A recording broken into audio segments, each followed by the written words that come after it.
안녕하세요. 사연에 빠지다의 DJ 민영입니다. 오늘 사연자님은 자기밖에 모르는 이기적인 시아버지 때문에 고민이 이만저만이 아니라고 하시는데요. 과연 어떤 사연이 있으신 걸까요? 오늘도 두 가지의 사연 준비되어 있으니까 끝까지 시청해 주시고요. 구독과 좋아요도 꾹 눌러주세요. 그럼 오늘의 사연 시작해 볼게요.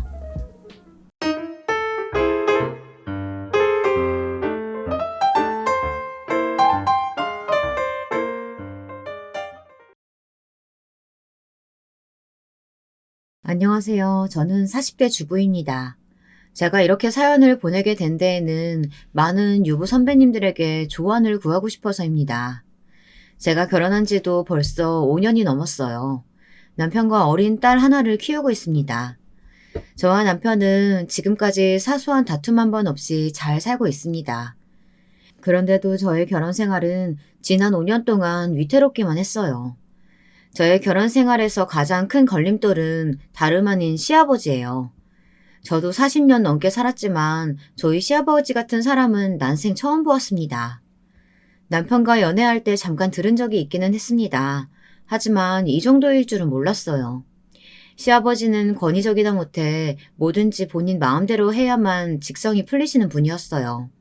다른 사람 말은 아예 귓등으로도 듣질 않았습니다. 여기까지 들으시면 그 나이 남자들이 다들 그런다고들 생각하시겠지만 저희 시아버지는 차원이 달랐어요. 대충 시아버지에 대한 몇 가지만 말씀드리자면요. 시아버지는 형사로 평생 재직하시다 정년퇴직을 하셨습니다. 가족들 말이 정년퇴직 하시기 전에도 성격이 대단하셨다고 하는데 퇴직 이후에는 더 심해지셨답니다. 시아버지께서 워낙 먹는 걸 중요하게 생각하세요. 퇴임하신 지 꽤 되셨는데도 새벽 5시에 일어나 그날의 아침, 점심, 저녁 메뉴를 직접 정하고 시어머니에게 통보하신답니다. 딱딱 시간에 맞춰 그대로 준비가 되어 있어야 한대요. 혹여나 시어머니가 다른 메뉴를 준비하시기라도 하면 아주 집안이 떠내려가랴 고함을 지르십니다. 고함뿐이면 다행이게요. 다음날 시어머니에게 주실 생활비를 바로 깎아버리신답니다. 이게 무슨 소리냐고요? 저도 처음에 듣고 경악을 금치 못했어요. 저희 시어머니는 그날 시아버지에게 생활비를 받으세요. 매일 식사 메뉴를 시아버님이 정하시니 재료 비용을 어림잡아 아침마다 돈을 주시는 거죠. 여러분이라면 어떠시겠어요? 이래도 제때 남편에게 밥을 차려주고 싶으시겠어요? 평생 이렇게 사셨다는 게 저도 이해가 되질 않아서 몇 번 시어머니에게 물은 적이 있습니다. 뭐하러 그렇게 다 들어주시냐고요. 그럴 때마다 시어머니는 깊게 한숨을 쉬셨습니다. 이게 다 못난 내 팔자지 뭐. 젊어서는 친정부모님 생각해서 참고 나이 들어서는 자식 보면서 참다 보니까 이게 또 다 사라지대. 남편 외할머니 외할아버지 두 분 다 많이 아프셨나 봐요. 당시 시골에 계시던 두 분을 시아버지께서 모시고 올라와 집도 구해드리고 병원비까지 모두 다 내주셨답니다. 저는 의외다 싶었어요. 제가 아는 시아버지라면 절대 그럴 리 없다고 생각했거든요. 그런데 역시나 제 예상이 맞았습니다. 시아버지에게 대가 없는 호의는 있을 수 없었어요. 시어머니께서 매일 생활비 받는 게 싫다고 한 번 해달라고 투덜거리거나 생활비를 올려달라고 말하기만 하면 난리가 났습니다. 네가 친정에 갖다 쓴 돈이 얼만 줄 알아? 매일매일 그 돈 나한테 갚는다고 생각하고 시키는 일이나 잘해. 자꾸 투덜거리면 그나마 받던 생활비도 줄일 거야. 아이고, 생활비라고 해봐야 다 당신 입으로 들어가는 거 사는 돈인데 그마저도 안 주면 어떻게 해다 바치라는 거예요. 이 애패너가 평생 집구석에서 놀고 처먹느라 나가서 돈 버는 게 얼마나 힘든 줄 모르지? 왜? 이 기회에 내가 나가서 돈 벌게 해줄까? 시어머니가 투덜거리면 수중에 한 푼도 없이 쫓겨나고 싶으냐고 윽박을 지르셨대요. 저는 제 귀로 듣고도 믿을 수가 없었습니다. 어떻게 40년 넘게 자식을 셋이나 낳고 키운 아내에게 그런 소리를 할 수 있나 싶어서요. 저는 결혼한 지 얼마 되지 않아 시어머니를 대하시는 시아버지의 모습을 보고 아무래도 이건 아니다 싶었어요. 더군다나 시아버지가 무시하는 사람은 시어머니뿐이 아니었어요. 시아버지는 제 남편도 무시했습니다. 그러다 보니 남편과 시아버지의 사이는 아주 안 좋았어요. 남편이 아주 어릴 때부터 이어져 온 일이다 보니 남편에게는 시아버지에 대한 감정이 이미 골물대로 골마 있었어요. 사실 결혼할 때부터 힘들긴 했어요. 이 정도로 시아버지와 남편의 사이가 안 좋을 거라고는 상상도 못 했거든요. 결혼 전 처음 시댁에 인사 갔을 때도 얼마나 당황했는지 몰라요. 남편은 남자 형제만 셋인 집의 차남입니다. 위에 아주버님과 막내 시동생이 모두 결혼해 이미 저에게는 동서가 둘이나 있었어요. 남편이 제일 늦게 결혼하는 거다 보니 저는 신경이 쓰였습니다. 동서들과 비교될 것 같아서요. 저는 나름대로 만반의 준비를 하고 시댁에 인사를 갔습니다. 최대한 얌전해 보이는 옷을 새로 사입고 어른들이 좋아하실 만한 선물도 준비했어요. 뭘 이렇게 많이 준비했어. 내가 자기 이럴까봐 미리 얘기했잖아. 우리 아버지 내 결혼에 전혀 관심 없다고. 오늘은 그냥 의례적으로 인사만 하고 나올 거야. 아무리 그래도 처음 뵙는 건데 예쁘게 보여야지. 저는 시아버지를 뵙자마자 알았습니다. 남편이 무슨 소리를 한 건지요. 남편이 말할 때는 그냥 좀 시아버지께서 무뚝뚝한 보통의 아버지겠거니 정도로 상상했거든요. 그런데 시댁은 들어갈 때부터 분위기가 뭔가 달랐습니다. 현관에 들어설 때부터 서늘한 게 묘하게 불편하더라고요. 시작부터 당황했던 게 현관을 열고 들어갔는데 아무도 저를 반겨주지 않았습니다. 거실이 텅 비어 있었어요. 잔뜩 긴장하고 들어선 게 무색할 정도로요. 제가 분명히 인사를 드리러 온다고 들으셨을 텐데 집에는 아무도 계시지 않았습니다. 그때였어요. 제 뒤로 현관문이 벌컥 열리더니 시어머니께서 다급한 얼굴로 헐레벌떡 들어오셨습니다. 장을 보셨는지 양손에 뭘 잔뜩 들고 계시더라고요. 시어머니는 저를 보자마자 당황한 기색이 역력하셨어요. 아이고, 손님 초대해놓고 이게 뭐하는 짓인지 모르겠네. 미안해요. 아버지가 갑자기 모임 있다고 난리를 치는 바람에 우리가 좀 늦었어. 내가 금방 준비할 테니까 앉아서 이야기들 나누고 있어요. 알고 보니 시아버지께서도 저희가 오는 걸 뻔히 알고 계셨으면서 일부러 어머니를 끌고 모임에 다녀오신 거였어요. 모임이 어느 정도 마무리되어 갈 때쯤 시어머니는 애들이 오니 계속 집에 가자고 하셨다고 해요. 하지만 시아버지께서 자리에 죽치고 앉아 연신 술을 드셨답니다. 시아버지께서 결국 취하시는 바람에 시어머니께서 간신히 끌고 오셨대요. 그러고 보니 시아버님의 볼이 붉어져 있었어요. 시어머니는 저에게 연신 미안하다 사과하셨습니다. 시아버지에게 화를 내시면서요.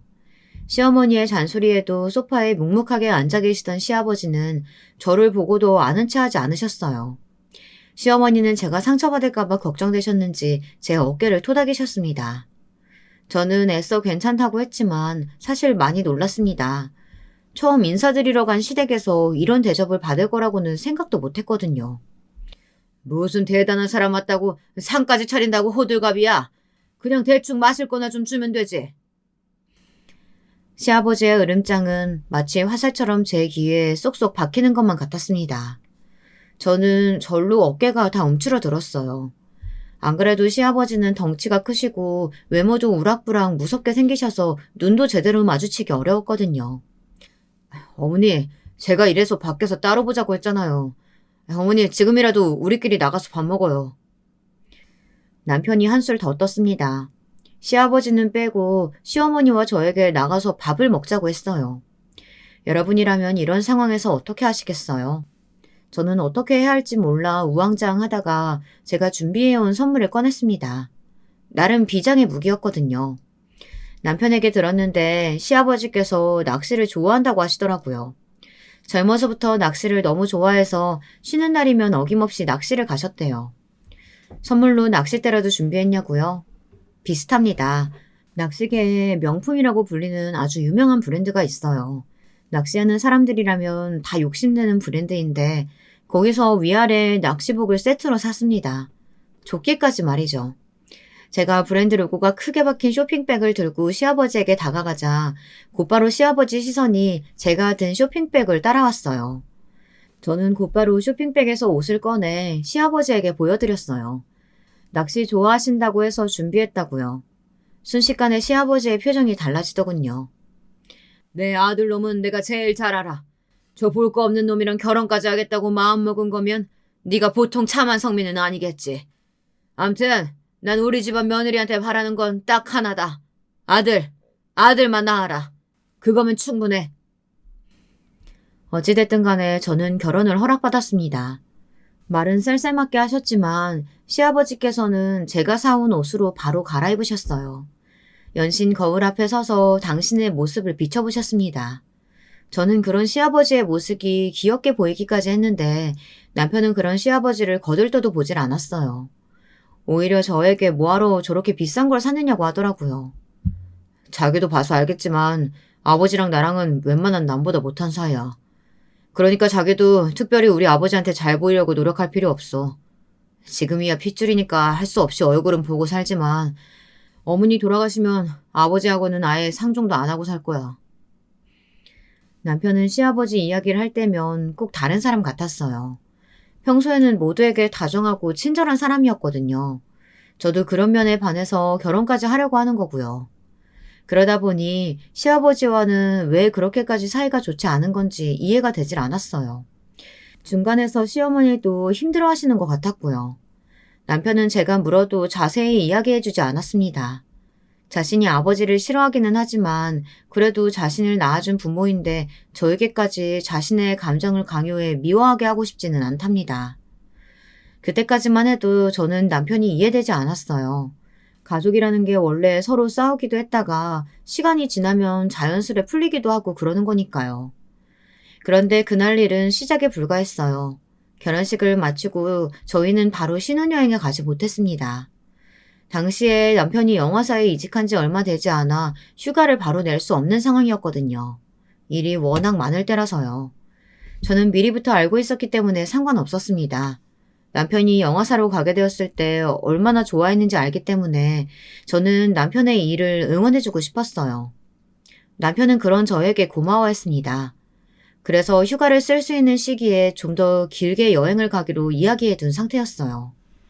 그런데 그걸 가지고 시아버지는 괜한 꼬투리를 잡았습니다. 능력도 없는 놈이 그러게 무슨 장가를 간다고.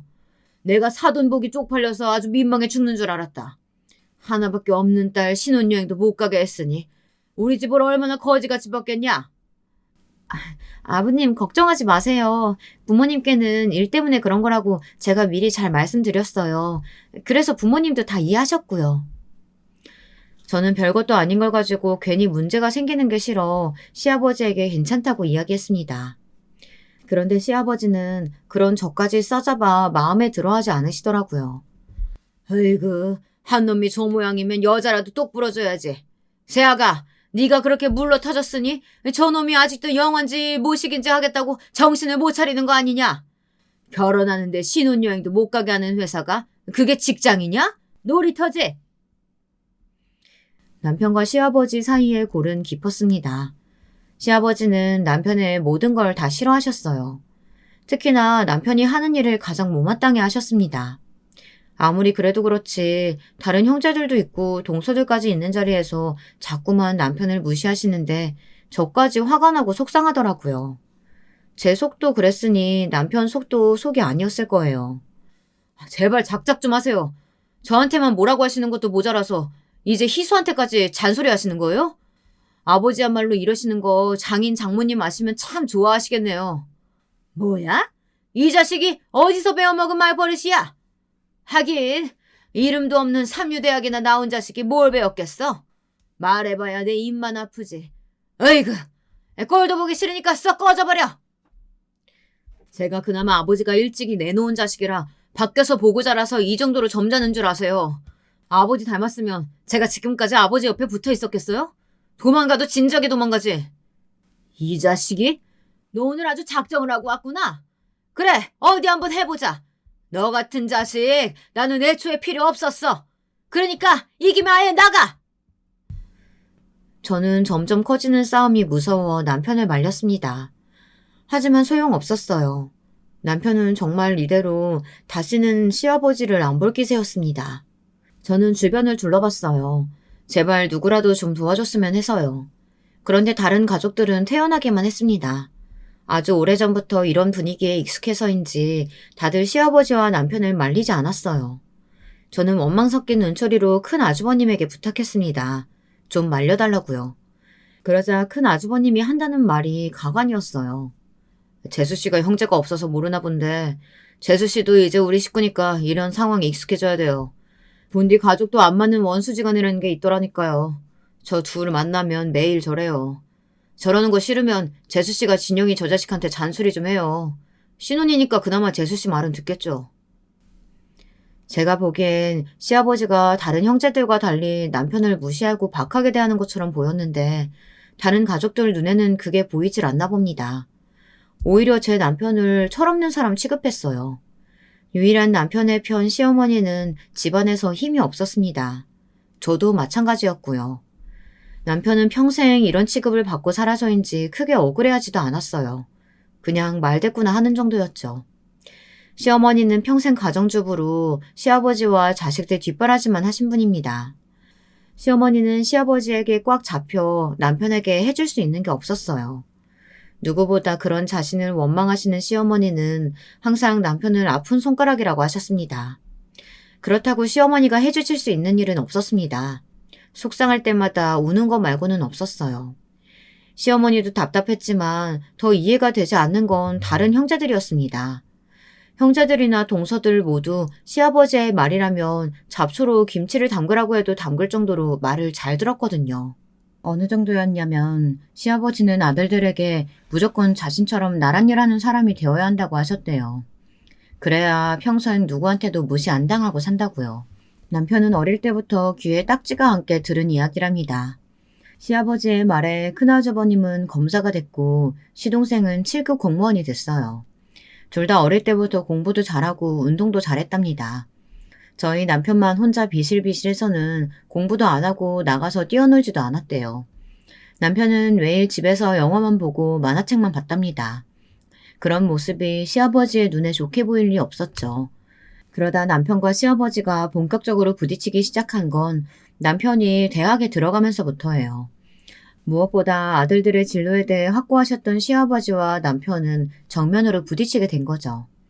남편은 영화과에 진학했어요. 원래 영화감독이 꿈이었거든요. 시아버지는 영화감독 같은 건 직업이 아니라고 하셨답니다. 머리 나쁘고 천박한 딴따라들이나 하는 짓이라고요. 시아버지는 끝까지 허락하지 않으셨대요. 그런 대학에 갈 바에는 차라리 대학을 가지 말라고 하셨답니다. 고졸 경찰 시험을 보든 소방관 시험이라도 보라고요.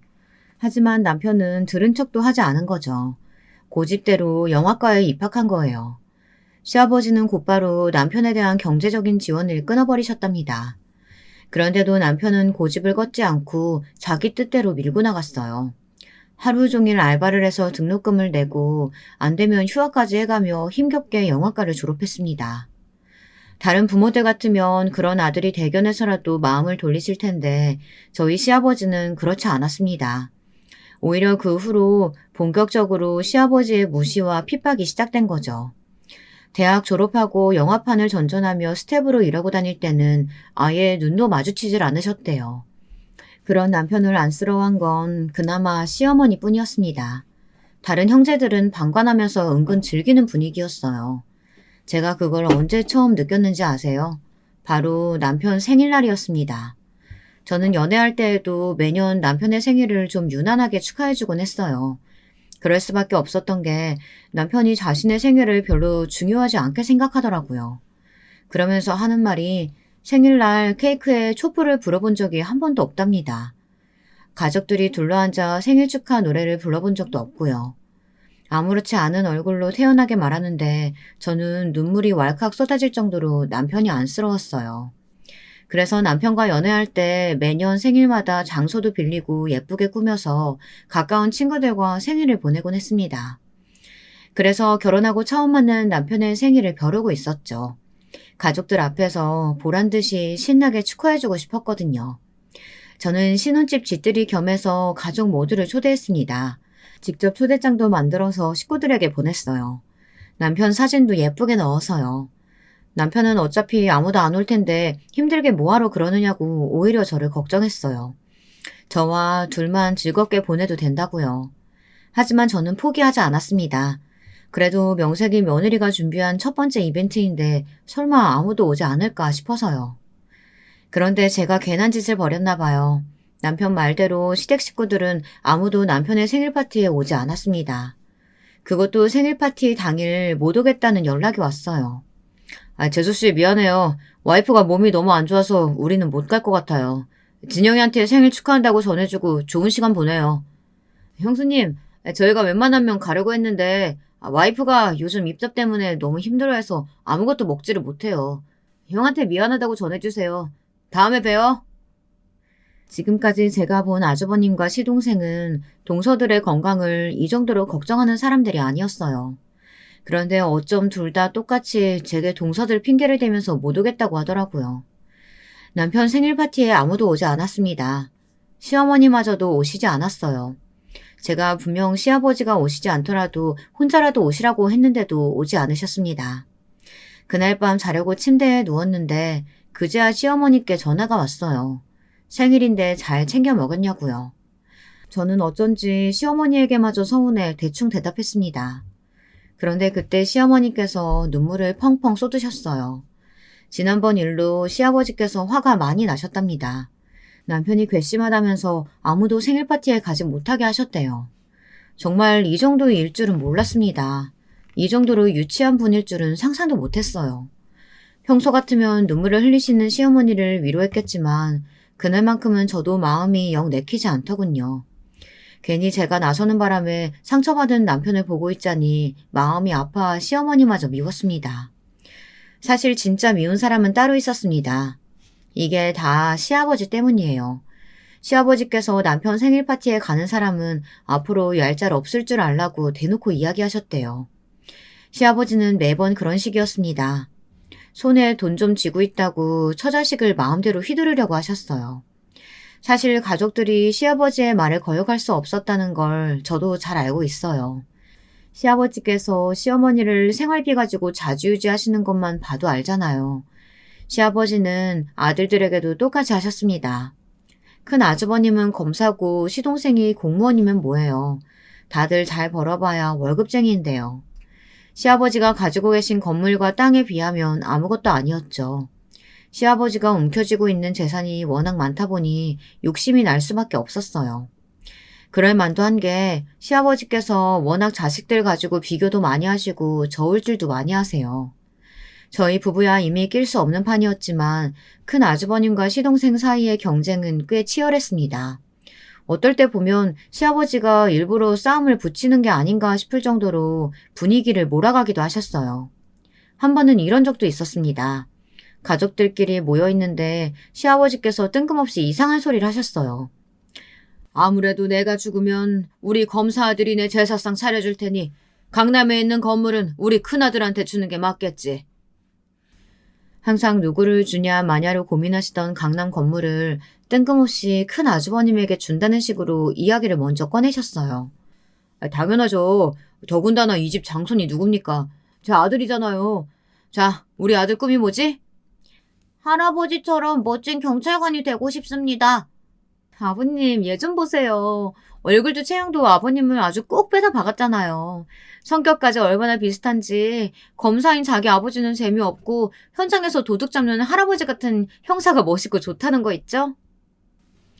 큰 아주버님과 큰형님은 아주 신이 나서 애까지 앞세웠어요. 그런 상황을 가만히 지켜볼 시동생이 아니었습니다. 형수, 우리랑만 있을 때랑은 말이 너무 다른 거 아니에요? 언제는 내가 우리 아버지 너무 닮아서 걱정이라면서요. 성격까지 닮을까봐. 어머, 서방님은 내가 언제 그런 소리를 했다고 그래요. 아버님, 저 그런 소리 한 적 없어요. 아버님이 우리한테 강남 건물 준다고 하시니까 서방님이 괜히 샘나서 그러시나 봐요. 형님도 나이가 들긴 드셨나 봐요. 저도 똑똑히 들었는데 그게 벌써 기억이 가물가물하세요? 아버지, 부모 제사를 꼭 장난만 지내라는 법이 세상에 어디 있어요. 그리고 형제 중엔 제가 아버지 제일 많이 닮은 거 잊으셨어요? 얼마나 닮았는지. 제가 아버지랑 입맛이 아예 똑같잖아요. 제가 아버지 좋아하시던 것만 알아서 기깔나게 차려드릴 테니까 아무 걱정하지 마세요. 분위기가 얼마나 살벌한지 제가 주방에서 설거지하다 구경하려고 거실까지 나왔다니까요. 이게 다 무슨 난리인가 싶었어요. 시어머니는 자식들이 재산 때문에 티격태격하는 모습을 보고 있자니 정말 속상하신지 연신 푹푹 한숨을 쉬셨어요. 와중에 시아버지는 아주 신이 나셨더군요. 입이 귀에 걸렸어요. 그래, 우리 막내가 내 입맛 그대로 닮아가지고 입이 고급지긴 하지. 난 죽어서도 절대 먹는 건 포기 못하니까 최고 좋은 제철 식재료만 준비해가지고 내 제사상에 올려라. 알아들었지? 우리 며느리들. 결국은 강남 건물을 누구에게 주겠다고 정확하게 이야기하신 것도 아니었어요. 그냥 당신이 하늘나라 가면 제사상을 똑부러지게 차리라는 무언의 압박이었죠. 시아버지의 말도 안 되는 장단에 맞춰 제사상을 얼마나 기깔나게 잘 차릴 것인지에 대해 늘어놓는 형님과 동서의 이야기를 저는 들어줄 수가 없었습니다. 저는 남은 설거지나 마저 해야겠다 싶어 주방으로 들어가려고 했어요. 그런데 그때 남편이 결국 참지 못하고 또 총대를 메고 악역을 자처하더군요. 와, 개그 콘서트 볼 필요가 없겠어요. 우리 집 돌아가는 꼴이 훨씬 더 웃겨서. 며느리들이 멀쩡하게 살아있는 시아버지 앞에 두고 제사상 이야기나 늘어놓고. 역시 대한민국에서 제일 가는 효자, 효부들답네요. 남편의 비아냥거리는 소리를 그냥 듣고 넘어갈 시아버지가 아니었습니다. 시아버지는 바로 조금 전까지 좋았던 기분을 망친 남편을 나무라셨습니다. 원래 사람이라는 게 가진 게 있어야 잃을 게 무서워서 욕심도 생기고 야망도 생기고 하는 거야. 너야 가진 거 없어서 무슨 느낌인지 전혀 모르겠지만. 아무리 그래도 그렇지. 손주들도 있는 자리에서 자식들 저울질해가면서 재산을 주네 마네 하는 게 부모로서 할 짓인가요? 내가 내 재산 가지고 저울질하는데 네가 무슨 상관이야? 아이고, 난 죽는 거 하나도 안 무섭다. 이 자식이 평생 이 모양 이 꼴로 사는 거 보는 게 더 무서워. 그날도 어김없이 마무리는 시아버지의 막말로 끝났습니다. 저는 애써 주방에 처박혀 설거지만 했어요. 거실로 나가 시아버지의 얼굴을 볼 자신이 없어서요. 그런 제가 마음 쓰였는지 시어머니는 제 곁에 다가와 설거지를 도와주셨어요. 저는 괜히 울컥하는 마음에 시어머니에게 볼멘 소리를 했습니다. 아무리 그래도 아버님 너무하시는 것 같아요. 다 똑같은 아들인데 저렇게 차별하실 수가 있어요? 앞으로 둘째 아들 잘 되면 얼마나 후회하시려고. 제발 좀 우리 둘째가 잘 돼서 그런 날이 왔으면 좋겠다. 내가 죽기 전에 네 시아버지가 코가 아주 납작해지는 꼴 좀 봤으면 좋겠어. 저는 그때부터 한 가지 생각만 했습니다. 어떻게 하면 시아버지에게 보란 듯 저희 부부가 잘 사는 모습을 보여줄 수 있을지를요. 시아버지가 당연히 원망스러웠지만 남편을 시아버지에게 인정받게 해주고 싶은 마음이 더 컸어요. 그때 제 머릿속에 한 가지 떠오른 게 있었습니다. 시아버지께서 제가 처음 인사 왔을 때 했던 말이에요. 제가 사온 옷을 입고 신나서는 제게 아들만 낳으면 된다고 하셨던 게 떠올랐어요. 저는 그때부터 떡두꺼비 같은 아들을 낳기 위해 애썼습니다. 인터넷을 뒤져 아들 낳는 법을 찾아 방법을 연구했어요. 고기를 많이 먹고 남편과 사랑을 나누는 시간도 일정하게 맞추라고 해서 부단히 노력했습니다. 그런데 그게 또 제 마음대로 되는 게 아니더군요. 인터넷에서 본 이야기는 다 미신이었나 봐요. 제 뱃속의 아이는 딸이었어요. 저는 딸을 낳았습니다. 딸아이는 너무 사랑스럽고 예뻤어요.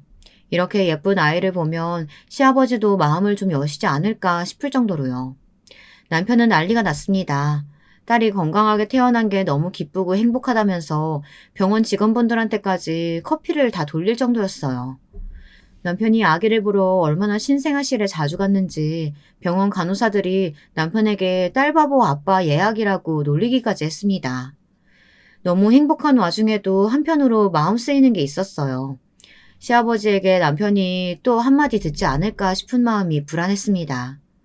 왜냐면 제 위에 형님은 아들만 둘이에요. 밑에 동서는 저보다 1년 먼저 아들을 낳았고요. 동서는 나이가 어려서 그런지 첫째를 낳고도 둘째를 또 낳을 거라고 노래를 부르고 다녔죠.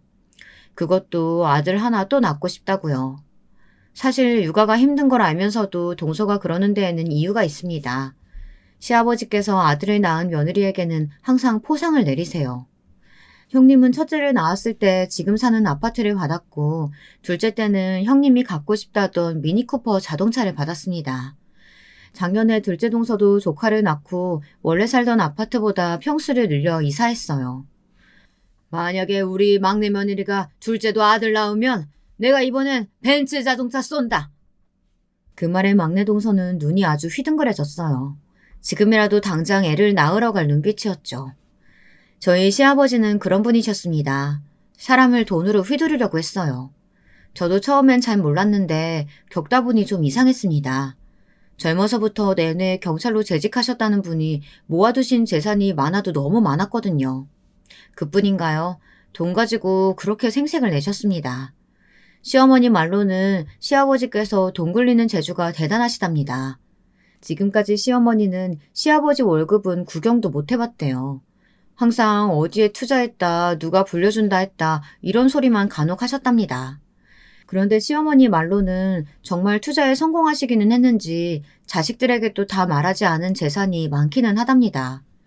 그랬으니 큰아주버님도 시동생도 다들 시아버지 말이라면 껌뻑 죽는 신용도 하는 거였죠. 하지만 남편은 달랐습니다. 그런 아버지를 이해하지도 못했고 오히려 원망했습니다. 자신이 아버지를 인정하지 않으니 인정받고 싶어 하지도 않았어요. 사실 저희 부부는 딸아이를 어렵게 낳았습니다. 저와 남편 둘 다 나이가 있어서 그런지 아이가 쉽게 생기지 않았거든요. 꾸준히 병원 다니면서 얻게 된 귀한 아이예요. 그래서 사실 둘째는 생각도 없습니다. 첫째를 임신하고 낳기까지 너무 고생스러웠으니까요. 하지만 그런 사정을 알 턱이 없는 시아버지는 가만히 계시지 않았습니다. 나이도 있는데 한 방에 아들 낳으면 얼마나 좋아. 뭐 할 수 없지. 애들 키울 때 빨리 키우는 게 좋아. 아예 지금부터 노력해서 연년생으로 낳아버려라. 제가 딸아이를 낳자마자 병원에 오신 시아버지가 하신 말입니다. 여러분들이라면 이 순간 시아버지에게 뭐라고 말씀하시겠어요? 저는 20시간 넘게 진통을 했어요. 정말 이래서 여자들이 애 낳다가 혼절한다는 말을 하는구나 싶을 정도로 정신이 혼미했습니다. 그런 제 앞에서 저딴 소리를 하시는데 정말 시아버지고 뭐고 간에 지금 당장 나가시라고 소리치고 싶었습니다. 아버지는 오시지 말라니까요. 굳이 오셔서 손주 낳느라 고생한 며느리한테 그딴 소리가 나오세요? 저는 딸아이기 너무 바래서 그런지 너무 좋거든요. 우리는 딸 하나만 귀하게 키울 거니까 다시는 둘째는 연년생이니 그런 소리 하지도 마세요. 으이그 못난 놈. 사내 자식이 뭐 하나 마음에 드는 구석이 하나도 없어. 다른 건 다 부족해도 내가 지금까지 왜 참았는데? 떡두꺼비 같은 손주 하나만 낳으라니까 그것도 못해. 너는 앞으로 이 집에서 얄짤 없을 테니까 그런 줄 알아라. 듣던 중 반가운 소리네요. 지금까지 전 아버지 도움받은 거 없어도 잘만 살았어요. 아버지 재산 하나도 필요 없으니까 저한테 간섭이나 좀 하지 마세요. 이제 처자식까지 생긴 놈이 말하는 꼴하지 마라. 그래, 어디 내 도움 없이 네가 사람 구실 하고 사나 보자. 딸아이가 태어난 날까지도 시아버지와 남편은 큰 소리를 내고 시어머니는 또 울었습니다. 정말 저도 이제는 지긋지긋한 지경이었어요. 저도 더는 뭘 어떻게 해야 할지 모르겠더군요. 남편과 시아버지는 제가 노력한다고 해서 좋아질 사이가 아니라는 걸 그제야 알았어요. 만약 제가 아들을 낳았어도 분명 다른 문제가 불거졌을 거예요. 시아버지와 남편이 싸우는 모습을 제 딸아이 앞에서만은 보여주고 싶지 않았습니다. 그래서 저희는 딸아이가 태어난 이후 웬만하면 시댁에 왕래하지 않았어요. 저와 남편 둘 다 일하면서 딸아이 키우느라 정신이 없기도 했고 차라리 시아버지 얼굴 안 보고 지내니 오히려 싸울 일도 없고 마음도 편하더라고요. 그런데 가족이라는 게 원체 안 보고 살 수가 없더군요. 명절도 있고 생신에 집안 행사 등등 끝이 없었습니다. 그러던 어느 날이었어요. 그날은 명절날이었습니다. 이제 어린 딸아이를 데리고 시댁에 가느라 저희가 조금 늦었습니다. 딸아이가 차에 타는 걸 너무 싫어해요. 조그만 차가 빠르게 달려도 차가 떠나가라 울었습니다. 오는 내내 연신 차를 세웠다가 오느라 시간이 지체됐어요. 시댁에 도착했더니 이미 다른 형제들은 다 와 있더라고요. 시어머니는 아기 데리고 오느라 고생했다고 하시는데 시아버지는 거들떠도 보질 않았습니다. 그래도 저는 시아버지에게 꾸벅 인사를 드렸어요. 저도 솔직한 심정으로는 오고 싶지 않았죠. 하지만 싫다고 한두 번 피하다 보면 정말 영영 시댁과 멀어질까봐 무섭기도 했습니다. 결혼하고 나서 사이가 더 안 좋아지게 되면 꼭 저 때문인 것 같아서요. 그래도 가족들이 다 모이고 음식 냄새도 나니 명절 같기는 했습니다. 마음이 어떻든 다들 모이니 반갑긴 하더라고요. 애들의 어른들까지 많다 보니 집안이 북적북적 시끄러웠습니다. 평화로움도 잠시 또 일이 터졌습니다. 마침 저는 방에서 아기 젖을 물리고 있었는데 그때 시아버지께서 가족들을 모두 부르셨어요. 세배해야 하니 다들 거실로 나오라고요. 저는 한참 젖을 먹던 딸아이를 떼어내고 거실로 나왔습니다. 딸아이는 연신 입술을 오물오물거리며 젖을 찾았지만 안 그래도 늦게 온 바람에 눈치가 보이는데 시아버지의 말을 거역할 수가 없었어요. 그런데 이럴 줄 알았으면 그냥 방에서 아기에게 마저 젖이나 줄 걸 그랬습니다. 제가 차라리 그 자리에 없었어야 했어요. 시아버지께서 자식들과 며느리, 손주들에게 줄 봉투를 건네셨습니다. 자, 우리 첫째 아들, 첫째 며느리는 좋은 직장 다니고 열심히 일하면서 귀한 손주까지 둘씩이나 낳아줬으니 각각 100만 원씩 넣었다. 둘째는 손주가 하나니까 50씩. 내년에 하나 더 낳으면 너희도 100으로 올려주마. 시아버지가 직접 한 명 한 명에게 봉투를 건네시며 봉투 안에 든 금액과 왜 그만큼 넣었는지를 상세하게 설명해 주시는데 저는 아주 민망해 죽는 줄 알았습니다. 쥐구멍이 있다면 들어가고 싶었어요. 혹시 저만 봉투를 못 받은 거 아니냐고요? 아니요. 저도 봉투를 받긴 받았습니다. 혹시 여러분들은 제 봉투 안에 얼마가 들었을지 예상되시나요? 두구두구두구. 제 봉투에는 조카들과 똑같이 10만 원이 들어있었습니다. 물론 이 나이에 세뱃돈을 주시는 것도 감사해요. 하지만 아무리 그래도 가족 간에도 선이라는 게 있습니다. 저는 시아버지의 말씀 하나하나에 다 자존심이 상했어요. 둘째, 네가 우리 집에 시집와서 한 게 뭐가 있냐? 그나마 조카들보다 적게 줄 수 없어서 똑같이 넣은 거니까 조카들한테 고마운 줄 알아라. 심지어 남편 봉투는 아예 없었어요.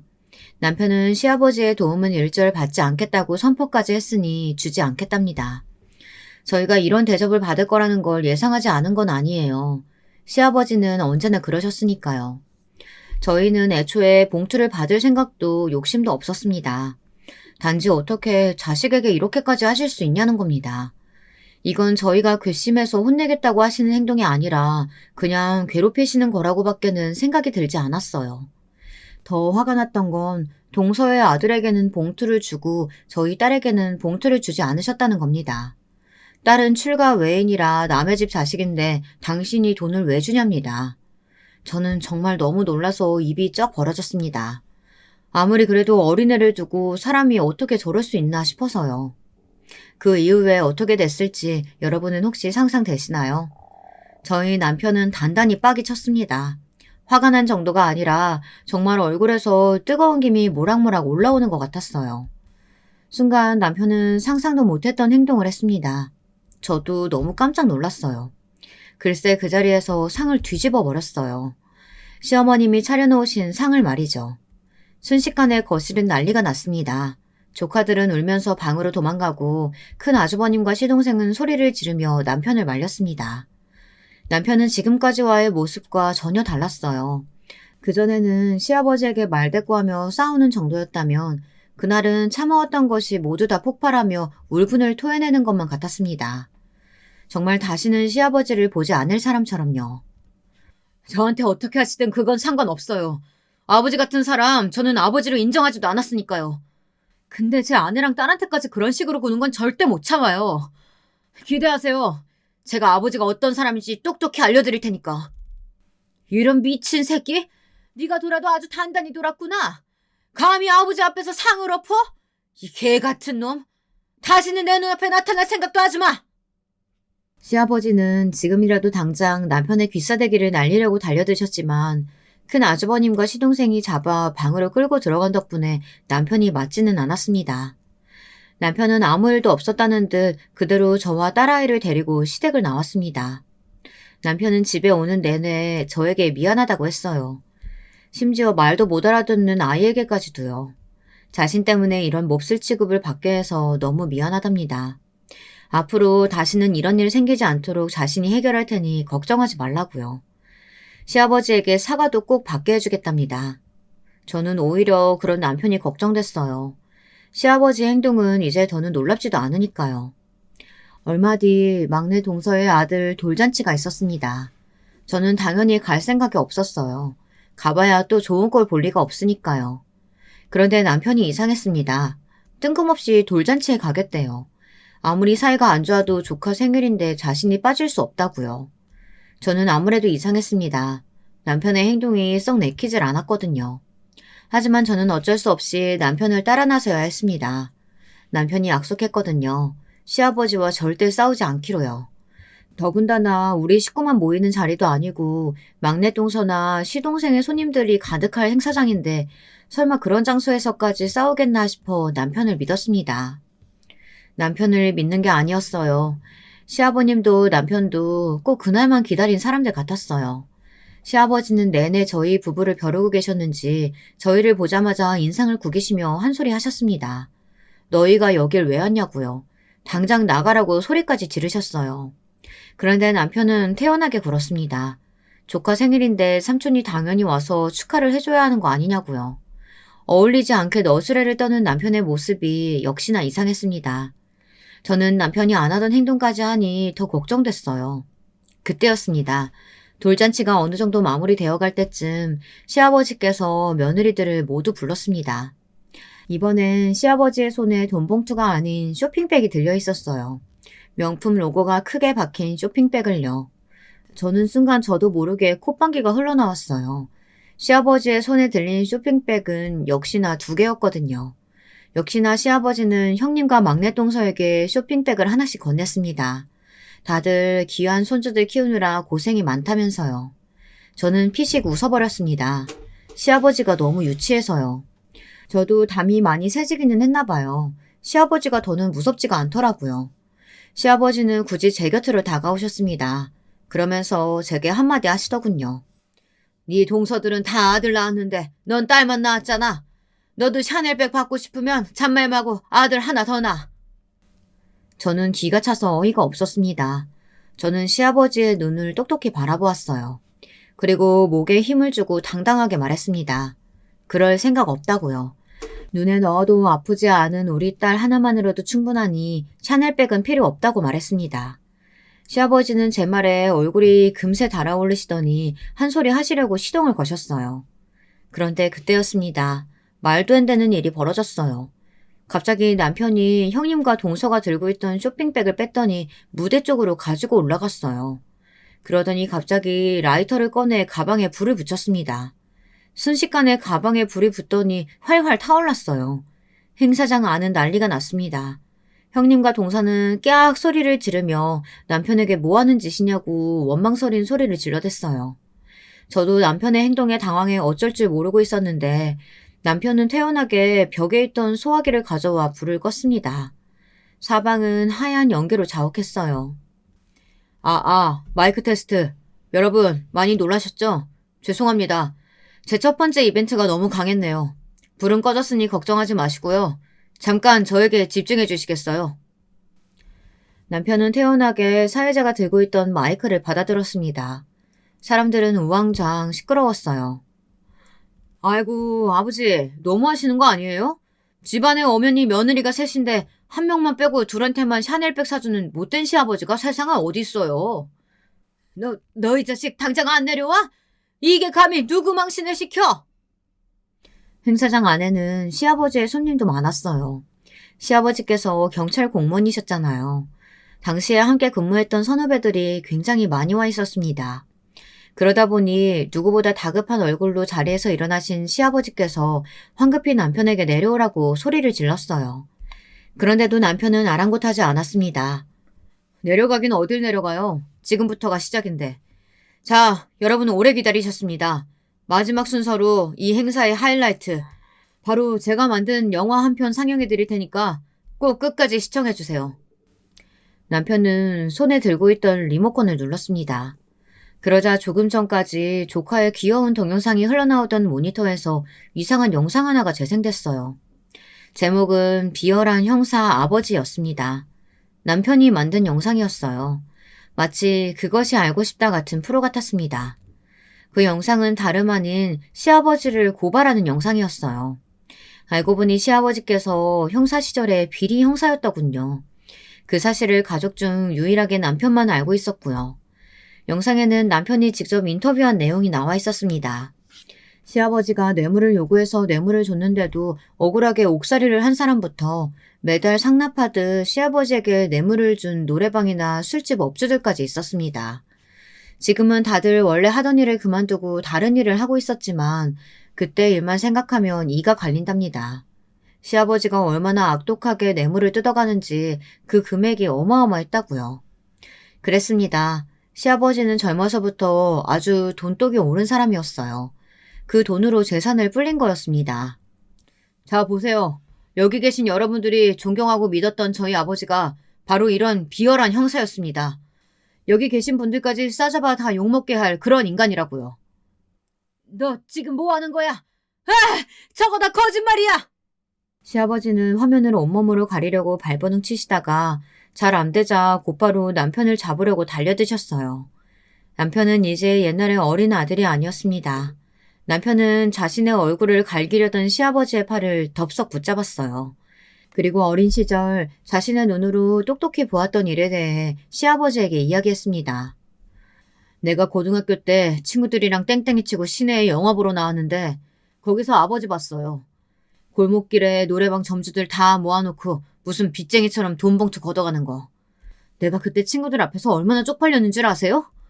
나한테는 아무리 무섭고 엄한 아버지라도 밖에서는 정의롭고 좋은 경찰인 줄 알았다고요.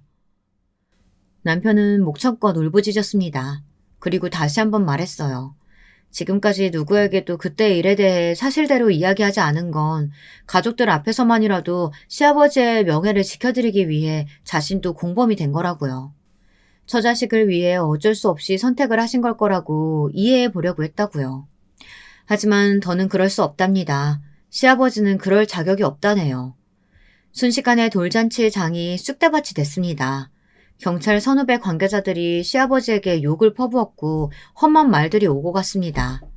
지금까지 40년 평생 경찰이었다는 자부심 하나로 살아오셨던 시아버지의 인생이 산산이 파멸의 길로 가는 순간이었어요.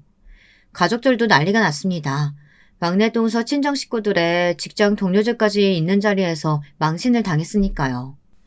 가족들도 시아버지의 지인들도 모두 다 시아버지에게서 등을 돌렸습니다. 그때 이후 어떻게 됐냐고요? 일은 거기서 끝나지 않았습니다. 남편은 그 영상을 방송국에 제보하겠다고 지금 난리도 아닙니다. 이미 지난 일이고 퇴직을 했더라도 절대 그냥 넘어갈 일이 아니라면서요. 꼭 시아버지에게 죗값을 받게 하겠답니다. 그 일로 집안은 아주 쑥대밭이 됐어요. 큰 아주버님은 검사에다가 시동생은 구청 7급 공무원이잖아요. 시아버지의 일이 밝혀지면 행여나 본인들에게까지 피해가 갈까 두려워 아예 시아버지를 손절했답니다. 시아버지에게 받은 걸 다 토해내겠답니다. 반면 시어머니는 매일 저희 집에 찾아와 애원하세요. 제발 방송국에 보내는 것만은 하지 말라고요. 저도 그런 시어머니를 보는 게 마음 아파 지금도 남편에게 조금만 더 생각해보자고 하는 중입니다. 물론 남편은 제가 아무리 뭐라고 해도 자기가 하고 싶은 대로 할 사람이에요. 그리고 사실 저도 시아버지가 잘못한 일에 대해서는 죗값을 받아야 한다고 생각합니다. 하지만 제 고민은 무엇보다 두 사람 관계를 이대로 놔둬도 되냐는 겁니다. 이대로 뒀다가는 더 큰 사달이 날 것 같아서요. 여러분 생각은 어떠세요? 제가 앞으로 어떻게 해야 할까요? 유부 선배님들께서 조언 댓글로 남겨주시면 남편과 함께 보고 상의하겠습니다. 바쁘신 와중에 저의 긴긴 고민글 들어주셔서 감사합니다. 여러분, 두 번째 사연 시작하기 전에 좋아요, 구독 꼭 눌러주실 거죠? 그럼 두 번째 사연 바로 시작합니다. 안녕하세요. 저는 40대 여자 돌싱입니다. 자식은 없고요. 단촐하게 혼자 지내고 있습니다. 이혼한 지는 좀 되었는데 아직도 이혼했다는 것이 믿겨지지가 않네요. 남들이 누가 이혼했다더라 해도 저는 제 인생과는 상관없는 이야기일 줄로 생각했는데 오늘은 그 누구에게도 차마 창피하기도 하고 마음 아프기도 해서 털어놓을 수 없었던 제 이혼 스토리를 이야기하고 싶습니다. 저는 시골에서 자랐어요. 제 고향은 경기도 변두리 지역이었죠. 부모님은 가난한 농사꾼이셨습니다. 농사를 아무리 아침부터 저녁까지 열심히 지어도 집안 대대로 내려오는 빚이 워낙 많아서 그 빚을 다 갚고 나면 제가 학원 다닐 학원비조차 빠듯한 집안이었어요. 그래서 공부라도 열심히 해야겠다고 저는 다짐을 했습니다. 제가 살 길은 그것밖에 없는 것 같았죠. 죽자 사자 공부를 해서 남들이 말하는 인서울대학에 겨우 들어갔어요. 처음 서울로 올라오던 날, 올라오는 기차 안에서 저는 엄마가 건강히 밥 잘 챙겨 먹으라며 쥐어주고 간 호두과자 봉지를 부스럭거리며 눈물을 흘렸습니다. 그때 왜 그렇게 울었는지 지금 생각해도 잘 모르겠는데 아마 새로운 대학 생활에 대한 두려움과 서울살이에 대한 무서움이 컸던 것 같아요. 그렇게 서울로 올라와 대학교 기숙사 생활을 시작하면서 저의 본격적인 서울살이가 시작됩니다. 서울은 참 신기한 도시였어요. 사람들은 많았고 항상 바빴고 저는 정신이 없었어요. 지하철도 너무 신기했고 뉴스에서만 보던 그런 명동 같은 동네 구경도 너무 재미있었어요. 저는 대학을 다니면서 생활비를 벌어야 했기 때문에 대학교 1학년부터 과외를 시작했죠. 과외를 다니면서 부자 동네를 많이 가보게 되었는데 평창동이 가장 기억에 남았어요. 버스로 꼬불꼬불 올라가면 나오는 고급스러운 단독주택들과 그 안에 사는 사람들. 뭔가 저와는 다른 세상 사람들 같았죠. 저는 그렇게 과외를 하면서 근근히 제가 쓸 용돈을 벌고 등록금은 학자금 대출을 받아 해결하였습니다. 이 집 저 집 돌아다니며 무거운 책가방을 떠메고 버스를 기다릴 때 겨울에는 추위에 동동거리고 여름에는 더위에 지쳐 있었어요. 배가 고프면 김밥집이나 편의점에서 김밥이나 라면을 사 먹고 항상 무거운 가방 때문에 허리 통증에 시달리며 하도 걸어 다녀서 신발은 밑창이 수시로 닳았죠. 하루하루 바쁘니까 별 생각이 없다가도 문득 그런 내 신세가 서러워지는 그런 저녁들이 있었어요.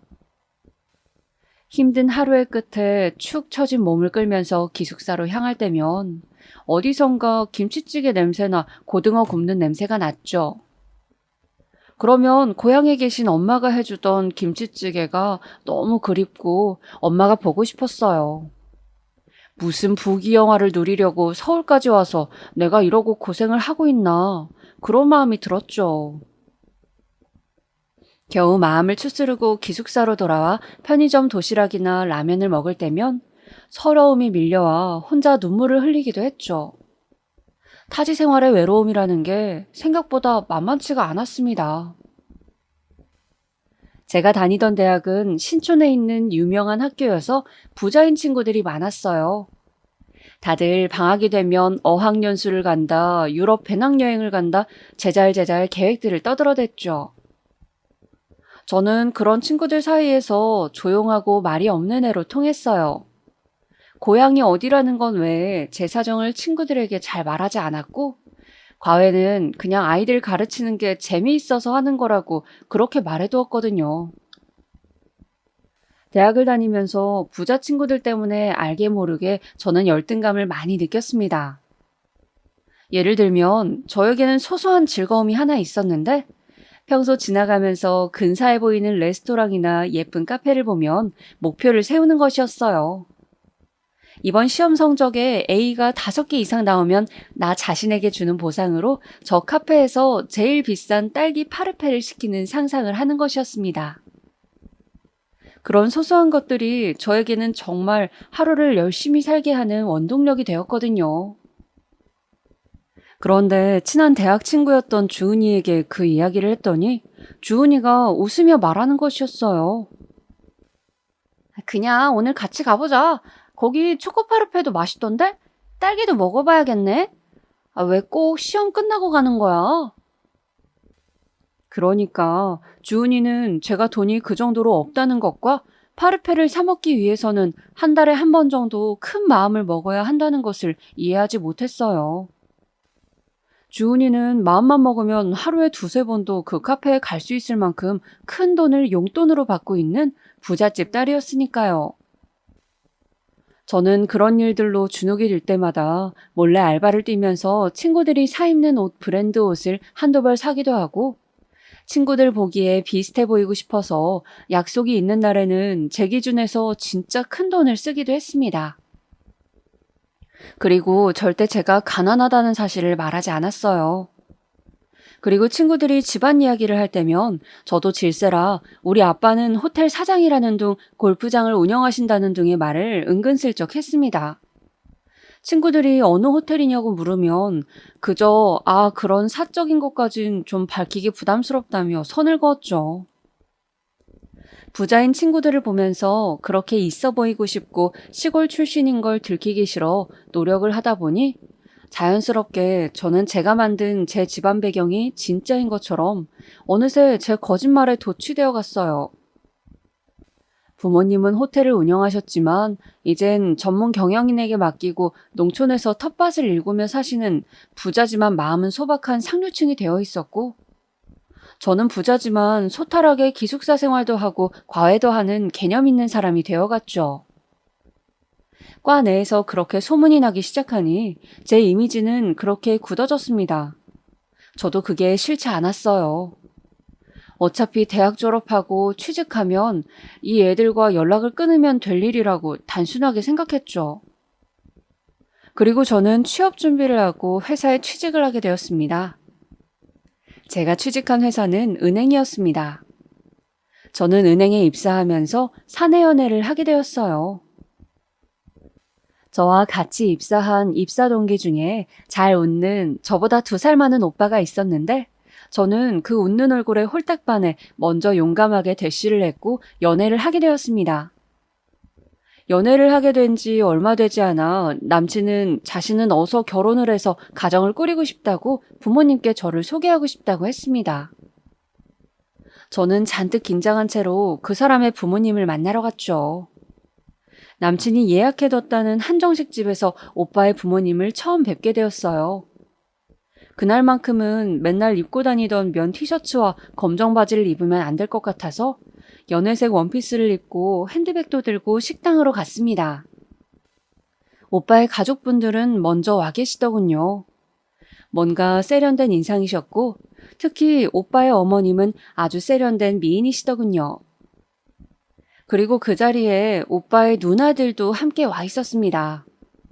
누나들의 얼굴은 소위 말하는 강남 미인도에 나올 것 같은 성형외과 모델 같은 얼굴이었어요.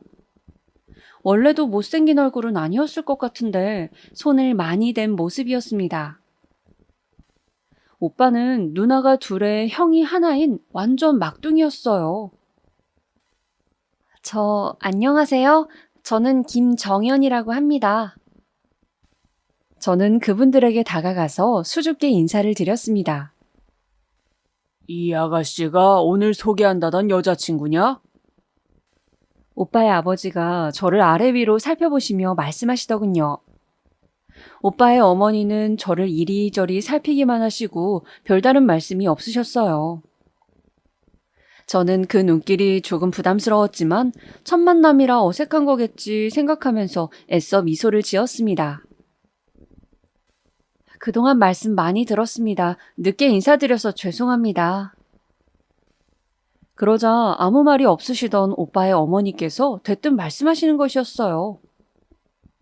그래, 아가씨는 우리 애랑 같은 직장이라고 했죠? 네, 입사 동기입니다.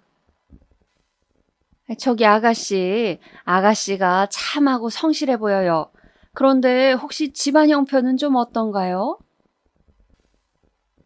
저희 집은 그냥 시골에서 텃밭 일구며 사시는 부모님이 계십니다. 제 대답을 듣자마자 조금 남친의 어머니와 아버지 표정이 미묘하게 어두워진 것 같았습니다. 근데 둘이 좀 좋아지는 시간이 있다는 얘기는 내가 들었는데 우리 아들은 결혼을 하고 싶다고 하던데 아가씨 생각도 그런가요? 대뜸 어머니는 저에게 결혼 이야기를 하시는 것이었어요. 저는 저희끼리는 그렇게 이야기가 되었다고 조만간 저희 부모님과도 식사 자리를 하려 한다고 말씀드렸습니다. 제 이야기를 듣던 오빠의 어머니는 갑자기 표정을 굳히시더니 저에게 말씀하셨어요. 아가씨, 미안하지만 결혼에 대해서는 좀 신중하게 서로 생각해보는 게 어떨지? 우리가 이번에 얘 형 혼사를 해보니까 말이에요. 집안이 격이 좀 맞아야 하는데 참 이런 말을 민망하게 하기도 그렇고 우린 아들이 선을 좀 봤으면 좋겠거든요. 저는 방금 무슨 이야기를 들은 것인지 머리가 혼란스러웠어요. 어머니의 이야기를 듣던 오빠도 크게 당황하는 기색이었습니다. 엄마, 그게 무슨 말씀이세요? 사람 면전에 앉혀두고 너무하신 거 아니에요? 그러나 오빠가 소리치는 것이 들리지 않는다는 듯 어머니는 말씀을 이어가셨어요. 우리 아들이 아직 세상 물정을 몰라서 일이 순진한데 아가씨는 순진한 건지 아니면 계산이 빠른 건지 내가 모르겠소만 너무 기우는 결혼은 좋지 않다는 게 내 생각이거든요. 그냥 친구처럼 적당히 지내면서 서로 좋은 추억으로 남기는 것이 좋지 않겠어요? 아가씨도 형편 맞는 사람 만나서 마음 편하게 사는 게 좋을 것 같은데. 순간 저는 기분이 너무 나빠서 오빠의 어머니에게 말씀을 드렸습니다. 왜 제가 오빠랑 결혼을 할 수 없는지 확실하게 이야기를 해주시면 말씀 듣도록 하겠습니다. 왜 그동안 좋은 마음으로 서로 잘 지내온 우리가 헤어져야 하나요? 제 말에 오빠의 아버지는 답답하다는 듯이 술 한 잔을 들이키시고 어머니는 급기야 언성을 높이시더군요. 그걸 말이라고 합니까, 아가씨? 직장은 같더라도 우리는 재산도 꽤 많고 우리가 지난달에 본 며느리도 굉장한 부잣집 요식인데 아가씨 부모님께서 시골서 농사 지으시면 우리와 형편이 맞겠어요? 꼭 이런 이야기까지 대놓고 해야겠어요? 사돈끼리 좀 수준도 맞고 대화도 통하는 혼사가 무난하고 좋은 혼사라고 나는 생각해요. 연애하고 혼사는 완전히 달라요. 저는 제 귀를 의심했어요. 대학 다닐 때부터 느낀 열등감을 결혼하면서까지 느껴야 하다니 저는 입을 앙다물었습니다. 여기서 눈물을 보이거나 맥없이 일어서고 싶진 않았어요. 저는 조용히 맞은편에 앉아 계시던 오빠의 어머니를 바라보면서 이야기했어요. 어머님 말씀 일리는 있다 생각합니다. 그런데 저 혼자 힘으로 여기까지 왔어요. 부모님께서 큰 도움 주시진 않았지만 남들보다 부족하게 살지 않았습니다. 오빠와 제가 결혼을 하게 된다면 저는 최선을 다해서 가정을 꾸리고 노력하면서 살 거예요. 평생을 성실하게 살아오신 우리 부모님에게 배운 가장 소중한 것이 바로 그것이니까요. 이 말을 남기고 저는 당당하게 자리를 박차고 나왔습니다. 오빠 역시 그런 저를 붙잡지도 못하고 그저 멍하니 바라만 보더군요.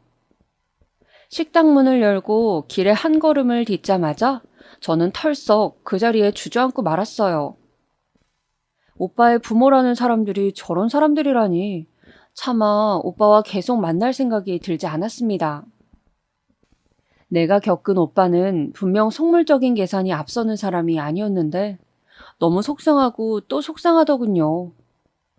마음이 찢어진다는 것이 이런 것인가 생각을 하며 저는 그날 밤 내내 방에 틀어박혀서 가슴을 움켜잡고 길고 긴 울음을 울었습니다. 부모가 돈이 없다고 해서 사람에게 이런 대우를 하다니 내가 열심히 사는 것으로 아예 안 된다고 말하는 오빠의 부모님 같은 수많은 사람들의 생각에 저는 괴로웠습니다. 솔직히 저는 잘 살고 싶었고 더 부자가 되고 싶었고 저도 사람인데 조건 더 좋은 사람과 결혼하고 싶었죠. 오빠의 조건이 좋은 것도 사실이었어요. 그런데 저는 제가 오빠와 학벌이나 직업이 비슷하고 집이 가난해도 그만큼 내가 열심히 노력하면 된다고 생각했는데 조건을 낮춰 결혼할 바에는 아예 안 하고 싶다는 생각에 저는 결혼을 포기해야 하나 여러 생각이 들었습니다. 그런데 그러고 며칠 후 오빠가 제가 자취하는 집 앞으로 찾아왔더군요. 저기 미안해. 우리 부모님하고 누나들이 좀 유난스러워서 형수가 또 환경이 워낙 좋은 집 딸이다 보니까 자기가 이해 좀 해주면 안 될까? 그런 이야기를 어떻게 이해를 해? 나도 자존심이 있어. 미안해, 자기야. 근데 우리 둘이 잘 맞아서 잘 살면 되잖아. 나는 자기 없으면 못 살겠어. 하, 우리가 결혼해서 잘 살 수 있을까? 내가 더 잘할게. 조금만 견뎌줘. 그냥 한 귀로 듣고 한 귀로 흘려주면 안 될까? 저는 그렇게 남친의 설득에 넘어가 결혼 준비를 하게 되었습니다. 남친이 어떻게 난리를 폈는지 몰라도 더 이상 남친 부모님들은 집안이 어쩌고 운운하진 않았어요.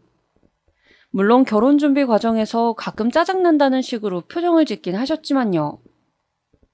저는 결혼 준비를 하면서 신우들과 형님과 따로 보게 되었습니다. 젊은 사람들끼리 미리미리 친해지자고 신우 언니들이 제안한 자리였어요. 약속 장소인 강남의 유명 브랜드에서 운영하는 카페에 도착하자 오늘따라 쫙 빼입은 듯한 신우와 형님이 있었습니다. 비싸기로 유명한 브랜드라는데 저는 명품에는 큰 관심이 없어 이름 정도만 알고 있었습니다. 이 카페가 그렇게 예약이 어렵다며? 어떻게 예약했어? 어머, 우리 올케는 어쩜 이렇게 센스가 있어? 이런 데를 예약하고. 아이, 뭘요, 언니들. 원칙상 신우에게 형님이라고 부르는 것이 맞지만 남편의 형의 와이프, 그러니까 형수님은 그들에게 언니, 언니 하면서 살갑게 굴고 있었어요. 저는 딱히 살갑게 굴고 싶지도 않아 그냥 세 분 다 형님이라고 불렀습니다. 큰형님, 둘째 형님, 셋째 형님 이렇게요. 워낙 옷이 없는 저라 저는 그냥 단정한 검정 정장 바지에 흰색 블라우스를 입고 있었어요. 그리고 동대문에서 산 가죽 가방을 메고 있었습니다. 막내 올케, 그 가방 디자인 이 브랜드 거네? 아, 네? 여기 브랜드 디자인이잖아. 근데 딱 보니까 짝퉁이네. 에휴, 여기 오는데 차라리 에코백을 들고 오지 민망하게. 얼른 등 뒤로 감춰, 가방. 아, 네, 제가 명품 이런 걸 잘 몰라서 여기 디자인인 줄 몰랐어요. 저는 순간 얼굴이 확 붉어졌습니다. 그냥 보세 가게에서 가방 디자인을 고를 때 있길래 그냥 시중에 많이 보이는 모양의 가방이라고만 생각했는데 이 브랜드 모양이었다니. 그들은 제가 얼굴을 붉히고 말이 없자 자기들끼리 제잘제잘 수다를 떨기 시작했습니다. 주제는 무궁무진했어요. 무슨 마사지가 어쩌고 명품 브랜드 부티크에 잘 봐주는 직원을 연결해달라는 둥 그야말로 돈 쓰는 이야기밖에 없었죠.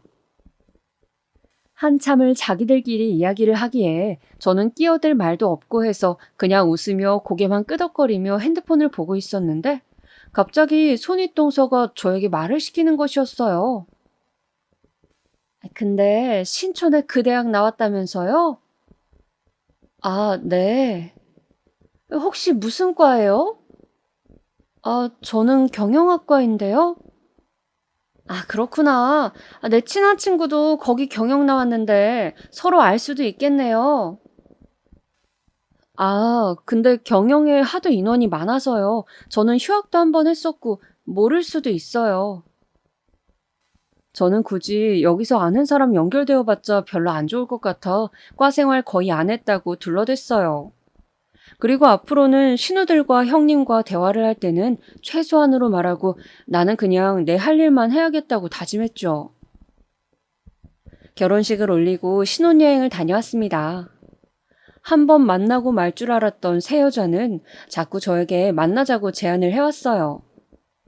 저는 신우들과 형님을 만나는 것이 달갑지 않았지만 한편 남편 말대로 결혼 생활은 어차피 남편과 나 둘이 중심이 되는 것이지 시댁과의 관계는 적당히 얼굴 붉히지 않을 정도로만 지내면 되는 것이니까 적당히 처신을 잘하자고 생각했습니다. 거의 한 달에 한 번 정도는 꼬박꼬박 신우들과 손윗동서를 만나게 되었는데 그럴 때마다 저는 신우와 형님의 사치에 질려버렸어요.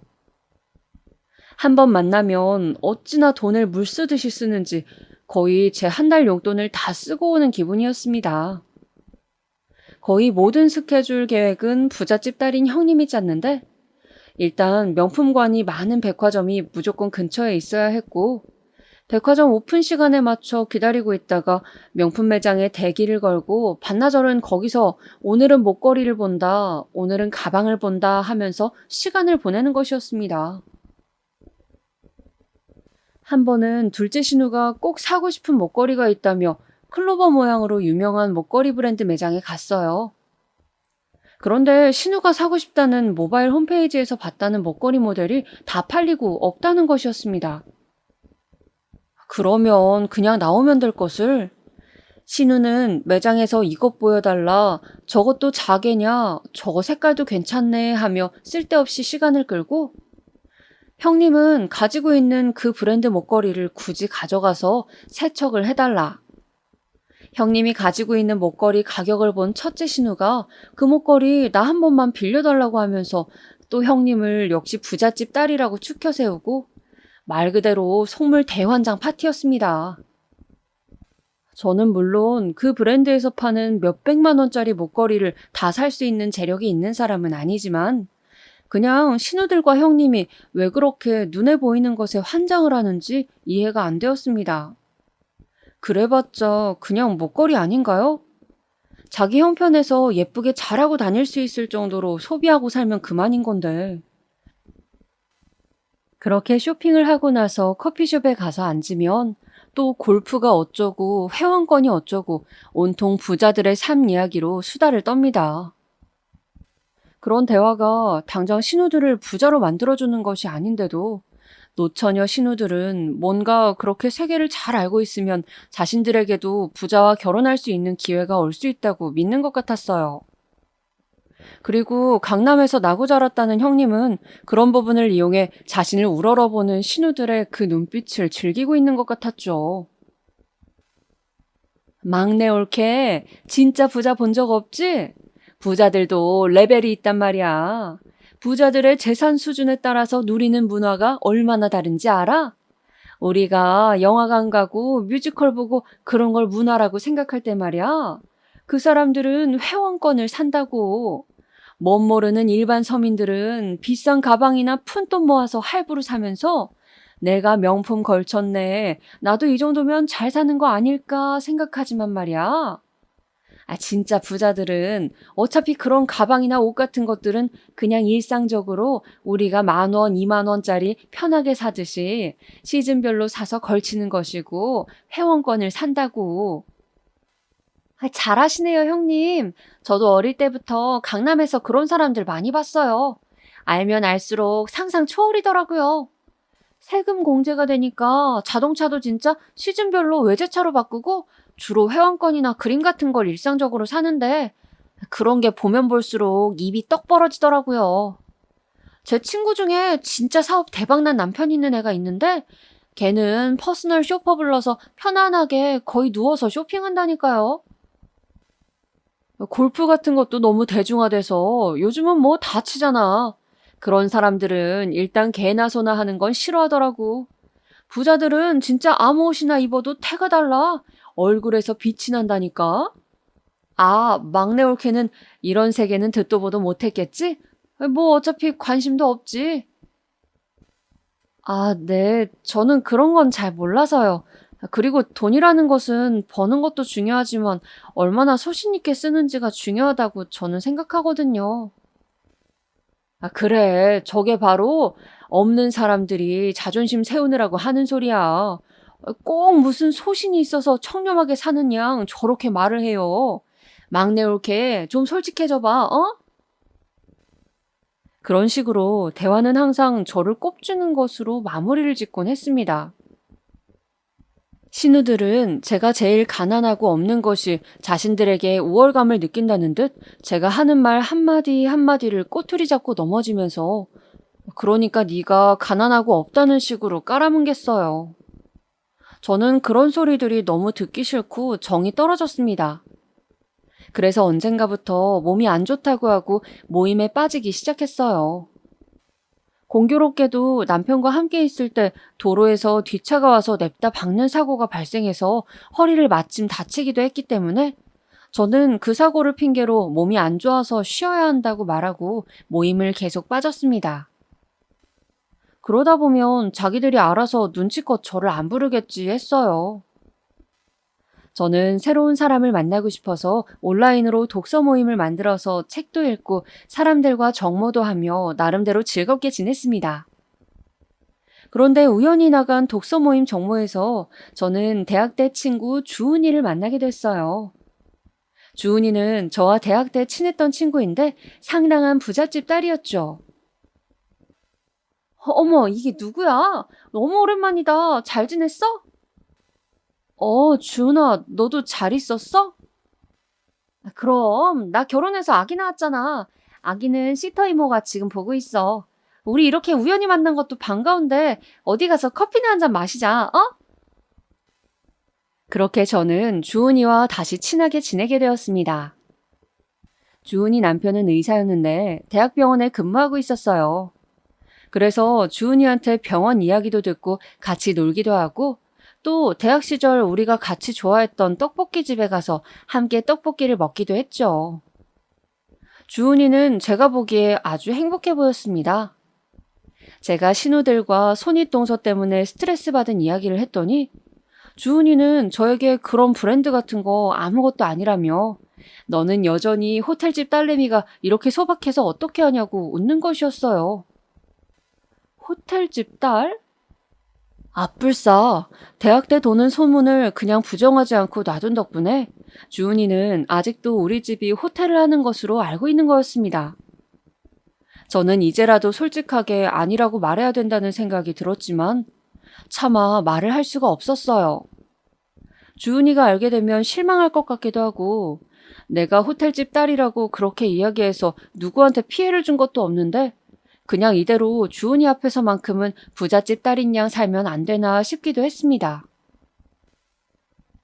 주은이는 저에게 함께하고 싶은 것이 많다며 일주일에 한 번씩 만나 같이 쇼핑도 하고 맛있는 것도 먹으면서 대학 때처럼 친하게 지내자고 했어요.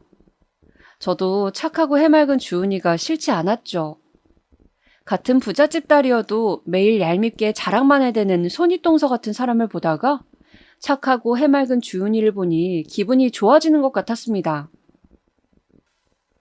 그렇게 주은이와 어울리며 저는 명색이 호텔집 딸이다 보니 씀씀이가 커져갔습니다. 남편이 주는 생활비로는 주은이와 호텔 커피숍에 가거나 우정기념으로 함께 사는 가방 등의 돈 등을 다 메꿀 수가 없었어요. 저는 간단한 인터넷 아르바이트를 하면서 카드빚을 내기 시작했습니다. 도저히 이제 와서 주은이에게 내가 형편이 안 좋다고 말할 수도 없었고 호텔집 딸이 아니라고 우리 집은 그냥 부모님이 시골서 농사 지으시는 그 집 하나가 재산이 전부라고 말할 수가 없었습니다. 주은이가 저를 이상한 사람으로 보거나 상처받을 것이 두려웠어요. 그렇게 저의 울며 겨자 먹기식 부잣집 딸 노릇은 계속 갔습니다. 저만의 연극 같은 것이었죠. 하다 보니 정말 대학 때처럼 제가 진짜 그런 집 딸이 된 것만 같은 기분이 느껴지고 으쓱하기도 했습니다. 그런 기분을 느끼고 집에 돌아와 화장실 거울 앞에 서면 저는 항상 진짜 내가 그런 집 딸이라면 얼마나 좋을까 하는 상상을 하곤 했습니다. 주은이는 가끔 옷장 정리를 한다고 하면서 잔뜩 사들인 명품 구두나 가디건 그리고 가방들을 저한테 주었습니다. 자신은 유행이 지나면 안 쓴다고요. 또 쓰다가 질리면 다른 걸로 사야 하니까 빨리빨리 치우는 것이 좋다고도 했죠. 저는 주은이가 호의로주는 것을 알기에 그런 것들을 가져와 쓰기 시작했습니다. 약간 유행이 지난 명품들이었지만 그래도 제가 쓰기에는 부족함이 없었죠. 좋은 옷들은 확실히 만졌을 때 감촉이 다르고 여름에는 시원하고 겨울에는 따뜻했습니다. 저는 고급 옷에 눈을 뜨게 되었고 고급 신발을 알게 되자 이제 눈에 안 차는 물건을 살 수가 없게 되었죠. 그렇게 남편 몰래 제 빚은 늘어만 갔습니다. 이제는 겨울에 캐시미어를 써야 했고 버버리 스카프를 둘러야 했으며 구두는 무조건 가죽으로 사야 했습니다. 울코트도 값비싼 것을 찾아 입어야 했고 패딩 역시 고급 충전재를 넣은 제품이 따뜻하고 가볍다는 것을 알게 되었죠. 손윗동서가 아기를 낳아 돌잔치를 하던 날 저는 허리가 아프다고 모임을 안 나간 지 거의 6개월 만에 신우들과 동서를 만나게 되었습니다. 조금 달라진 저의 행색이 놀라웠는지 신우가 저에게 말하더군요. 못 본 새 뭔가 스타일이 좀 달라졌네? 아, 뭐 그렇게 달라진 건 없어요. 그 버버리 스카프는 뭐야? 아, 이번 시즌 한정판이요. 버버리는 제가 워낙 좋아해서 좀 고전적이긴 하지만 잘 써요. 그 패딩도 좋아 보이는데? 에르노에서 하나 샀어요, 형님. 제가 일반 사람들이 생소할 법한 브랜드를 척척 말하자 신우들은 뭔가 제 기세에 눌린 듯 움찔하였습니다. 그러나 역시 부잣집 출신인 형님은 좀 다르시더군요. 근데 에르노는 요새 좀 인기 없지 않아? 몇 년 전에 유명했었지. 아마 형님 말이 맞을 겁니다. 이것 또한 친구에게 얻은 패딩이었으니까요. 저는 유행은 별로 신경 안 쓰는 타입이어서요. 전 애써 웃으며 말했습니다. 굳이 친구 덕에 얻어 입었다는 말은 하고 싶지 않았어요. 동서 예전보다 브랜드에 관심이 많아진 것 같네. 근데 좀 촌스러운 것 같긴 해. 한두 해 뒤처지는 것 같기도 하고 말이야. 형님은 그렇게 핵심을 찌르시더군요. 저는 미소만 짓고 말았습니다. 이렇든 저렇든 무슨 상관인가 싶어서 말이죠. 그렇게 세 분은 또 서로 눈짓을 하면서 저를 촌스러운 사람으로 만들더군요. 너무 열등감이 심해서 꼬아서 생각하는 건 아니냐고요? 제가 이렇게까지 세 분이 저를 까고 싶어 한다고 확신하는 것은 다 들은 게 있어서입니다. 형님 애기 돌잔치 때 화장실을 갔다가 우연히 신우 2명이서 제 욕을 하는 것을 들었거든요. 신우 2분은 손을 씻으면서 제가 등 뒤에 있는 줄 모르고 신나게 제 이야기를 하시더군요. 뭔가 우리 이야기에 자극받은 건 있었나 봐. 그동안 만나자고 해도 안 만난다고 하더니. 그러니까 말이야. 우리 의식해서 브랜드 공부해 온 거 아니야? 예전보다 옷 입는데 돈도 쓰는 것 같고. 근데 큰올케 말처럼 묘하게 촌스럽고 좀 옛날 옷 느낌이지? 그러니까 노력을 해도 그게 시골 감각 아니겠어? 아무리 노력해도 한계가 있는 거지. 2분은 신나게 저를 씹으시더군요. 저는 눈물이 핑 돌았지만 사실 친구가 시즌 지난 옷을 준 것도 맞고 제가 돈이 없어 그 옷을 받아 입은 것도 맞았기 때문에 어쩔 수 없다고 생각했습니다. 그러면서도 마음 한켠에는 내가 호텔집 딸이었다면 저들이 저렇게 나를 무시하고 씹진 못했을 텐데 그런 마음이 들었어요. 저는 주은이를 만날 때 주은이가 저를 깍듯하게 대우해주는 것도 내가 호텔집 딸이어서 무시할 수 없기 때문이 아닐까 그런 바보 같은 생각을 하고 있었고 그 가짜 호텔집 딸 노릇에 심취해 있었습니다. 그러다 결국 일은 터지고 말았어요. 주은이와 백화점 쇼핑을 갔던 날이었습니다. 저는 우연히 신우와 형님과 마주친 것이었어요. 어머, 동서, 친구랑 놀고 있는 거야?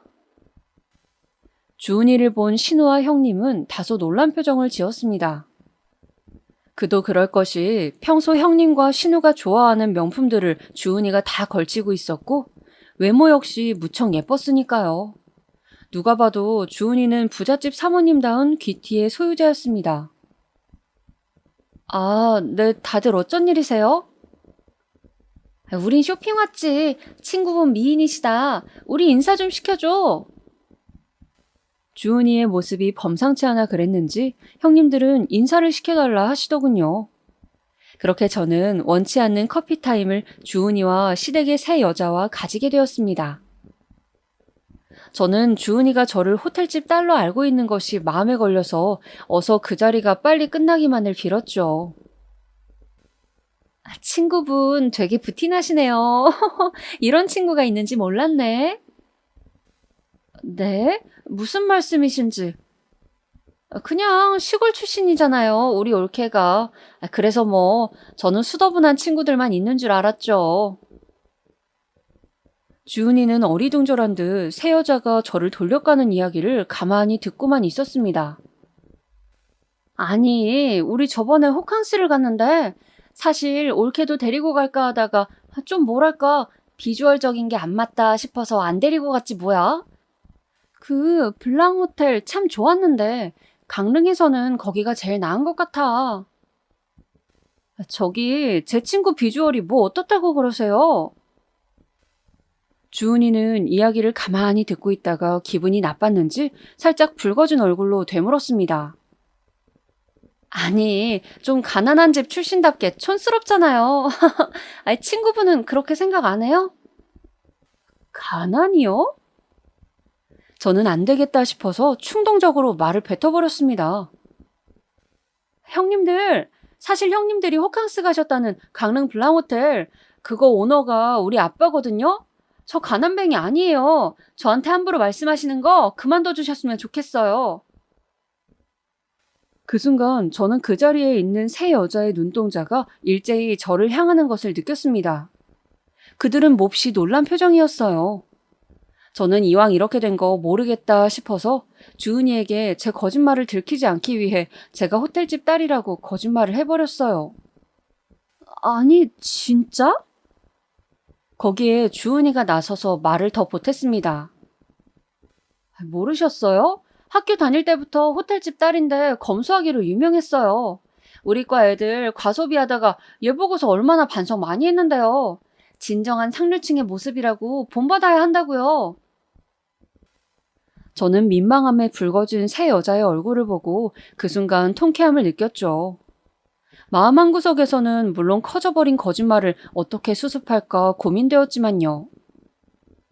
그 후로 신우들의 태도는 갑자기 180도 바뀌었습니다. 신우들은 그날 저녁 개인적으로 두 사람 다 저에게 연락을 해서 그동안 몰라봐서 미안했다느니 그렇게 유복한 친정이 있는데 지금까지 왜 티를 안 내냐는 둥 우리 남동생이 대박이 났다면서 대놓고 저를 칭찬하기에 바빴어요. 주은이까지 알고 있는 사실이라고 하니까 추호도 의심하지 않는 것 같았습니다. 그리고 그새 남동생인 남편에게까지 말해버린 모양이었어요. 남편은 의아한 표정으로 집에 돌아와 저에게 묻더군요. 당신 진짜야? 강릉에 있는 호텔이 장인어른 거라고? 아버지가 밝히기 싫어하셔서 내가 그냥 말 안 하고 있었어. 나 물려주시지 않고 사회에 환원한다고 해서 미안해요, 여보. 그래도 그렇지. 어떻게 그런 이야기를 나한테 안 할 수가 있어. 서운한데? 뭐 돈이 없는 것보다 있는 게 좋은 거 아닌가요? 부모님이 결혼할 때 말 안 하기를 원하셔가지고 혹시 친정 가더라도 모른 척 해줘요. 알았죠? 저는 전문 경영인한테 맡겨서 경영은 완전히 손을 뗐으며 어차피 사회에 환원할 예정이라고 둘러댔습니다. 등에서는 식은땀이 나고 있었죠. 이제 와서 다 거짓말이었다고는 할 수는 없었습니다. 시댁에서는 난리가 났습니다. 공짜로 호텔에 묵어보겠다고 저를 통해서 예약을 잡아달라고 하는 통에 저는 이미 가지고 있던 빚에 또 빚을 내어서 숙박을 잡아드리고 계속 사태를 수습하지 못해 빚이 커져만 갔습니다. 저는 남편 몰래 불어난 빚을 감당하느라 카드사마다 돌려가며 카드론을 쓰고 리볼빙 서비스를 이용하는 등 사태는 점차 걷잡을 수 없이 커져가고 있었습니다. 한번 시작한 거짓말은 이제 도저히 멈출 수 없는 상태가 되었고 저는 혼자 잠 못 드는 밤이 많아지고 있었어요. 그러다가 꼬리가 길면 밟힌다고 결국은 제 정체가 들통나버리는 일이 있었죠. 제 정체를 밝힌 것은 바로 손윗동서인 형님이셨습니다. 제가 호텔집 딸이 되고 나서 신우들은 대놓고 형님을 무시했어요. 무슨 말만 하면 형님을 까내리고 저를 칭찬하기 시작했습니다. 돈이 많은 쪽에 붙는 사람들이었기 때문이죠. 예전에는 형님이 뭘 걸치고 오기만 하면 너무 센스 있고 세련되었다며 칭찬하기 일쑤였는데 이제는 형님이 사치스럽고 돈도 없으면서 잘난 척한다고 저와 비교된다면서 흉을 보았습니다. 올케, 요즘 누가 모피 목도리 두르고 다녀? 개념 없게. 막내 올케 좀 봐봐. 얼마나 수수해? 그리 춥지도 않은데 동물학대도 아니고 그런 거 두르고 오고 싶어? 언니, 이거 언니가 전에 너무 예쁘다고 했던 세이블인데. 그때는 내가 진짜 부자들의 세계를 몰라서 그랬던 거고, 막내 올케를 보니까 내가 이제 알겠어. 진정한 품격이 뭔지 말이야. 큰 올케도 반성 좀 해. 언제까지 그렇게 한심하게 쇼핑이나 하고 살 거야? 이런 식으로 형님이 제가 당하던 것 같은 갈굼의 대상이 되어버렸죠. 저는 너무 무안하기도 하고 제 거짓말이 걸리면 어쩌나 두렵기도 해서 많은 스트레스를 받았어요. 신우들이 그런 식으로 저를 추켜 세울 때마다 그냥 자리를 피해버렸죠. 형님은 갑자기 천덕꾸러기 취급을 받자 그게 견디기 힘드셨는지 저를 미워하기 시작했고, 결국 아는 사람들을 수소문해서 강릉의 호텔 오너라는 분의 연락처까지 알아오셨습니다. 그리고 그분과 통화를 해서 제 정체를 알아내셨죠. 어머니 생신 때 일이었어요. 어머니는 호텔에서 맛있는 음식을 먹고 싶다고 하셨고, 모두 저를 쳐다봤기에 저는 또 울며 겨자 먹기로 빚을 내어 호텔 식당을 예약했습니다. 형님이 추천하고 싶은 호텔이 있다고 하셔서 거기 중식당으로 룸을 잡았죠. 그런데 다 같이 생신 축하 노래를 부르고 식사를 하고 있는데 갑자기 누군가 똑똑 하고 방문을 두들기는 것이 아니겠어요? 누구세요? 호텔 대표님께서 인사를 하고 싶다고 하십니다. 우리 며느리 때문인가? 어서 들어오세요. 아가, 이 호텔 오너분하고 집안끼리 아는 사이냐? 저는 무슨 일인지 몰라 등에서 식은땀이 흘렀어요. 그때였습니다. 형님의 앙칼진 목소리가 들려온 것은. 제가 아는 사이예요, 어머니. 안녕하세요, 정 대표님. 안녕하세요. 아버님 부탁으로 잠깐 들렀습니다. 뭡니까? 저한테 꼭 물어보고 싶다는 말이. 강릉 블랑호텔 아시죠? 네, 제 소유 호텔입니다만. 여기 그 호텔이 자기 아버지 거라고 주장하는 사람이 있는데 어떻게 생각하세요?